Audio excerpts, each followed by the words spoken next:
আমি শ্ৰী শ্ৰী শনি মন্দিৰ তৰফৰ পৰা আমি সদৌতি অসমবাসী ৰাইজলৈ আমি বিহু উল্লেখ জনাইছোঁ। জুবিনবিহীন আচলতে প্ৰথম বহাগ। আজি আমি এই শনি মন্দিৰৰ প্ৰাংগণৰ যি নুনমাটি উচ্চ বিদ্যালয় বাকৰি আছে, তাত বাকৰিত শ্ৰী শ্ৰী শনি মন্দিৰ যিখন কমিটি আছে, কমিটিখনৰ বিষয়ববীয়াসকলে মুকলি বিহু উদযাপন কৰিছে। ৰাতিপুৱা পতাকা উত্তোলন, ইয়াৰ পিছতে শ্বহীদ তৰ্পণ আৰু জুবিন গাৰ্গদেৱলৈ শ্ৰদ্ধাঞ্জলি নিবেদন কৰাৰ পিছতে আমি অসমৰ বিভিন্ন প্ৰান্তত বিহু প্ৰদৰ্শন কৰা আমি সৰস্বতী ডেন্স একাডেমীৰ আমি বিহু দলটিক আমি আমন্ত্ৰণ জনাইছিলোঁ। নৱদ্বীপ বিহু দলক আমন্ত্ৰণ জনাইছোঁ।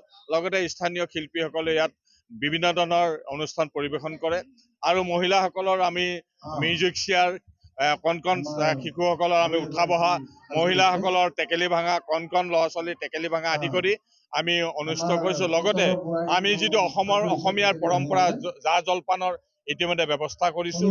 আমি ভাবিছোঁ জুবিনবিহীনে বহাগ হ'লেও আমি ভাবিছোঁ যে আমি বিহু পাতিবই লাগিব, বাপুতি বিহুক আমি আদৰিবই লাগিব।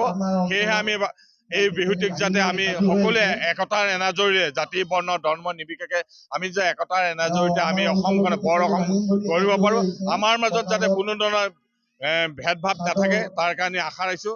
বহাগ মানে হ'ল এটা বহাগ ঋতু নহয়, বহাগ এটি মাহ। এই মাহটোত যদি বছৰটো যাতে আমাৰ ইয়াৰ পৰাই আৰম্ভ হৈ আৰু শেষলৈকে যাতে আমাৰ সুন্দৰভাৱে প্ৰতিগৰাকী ব্যক্তিৰ যাতে আমি সুখময় হৈ তোলে, ভগৱন্তই কৃপা কৰে। লগতে আমি ভাবিছোঁ এই বছৰে যাতে জুবিনে ন্যায় পায়, তাকে আমি কামনা কৰিছোঁ। আমি সেয়ে কৈছোঁ যে আমি বহাগ বিহুৰ প্ৰতিটো মুহূৰ্ত জুবিন গাৰ্গদেৱৰ আৰু 100 বৰ্ষৰ গৰকা ভূপেন হাজৰিকাদেৱলৈও আমি সুধাকণ্ঠ ভূপেন হাজৰিকাদেৱলৈ আমি সমৰ্পিত কৰিছোঁ।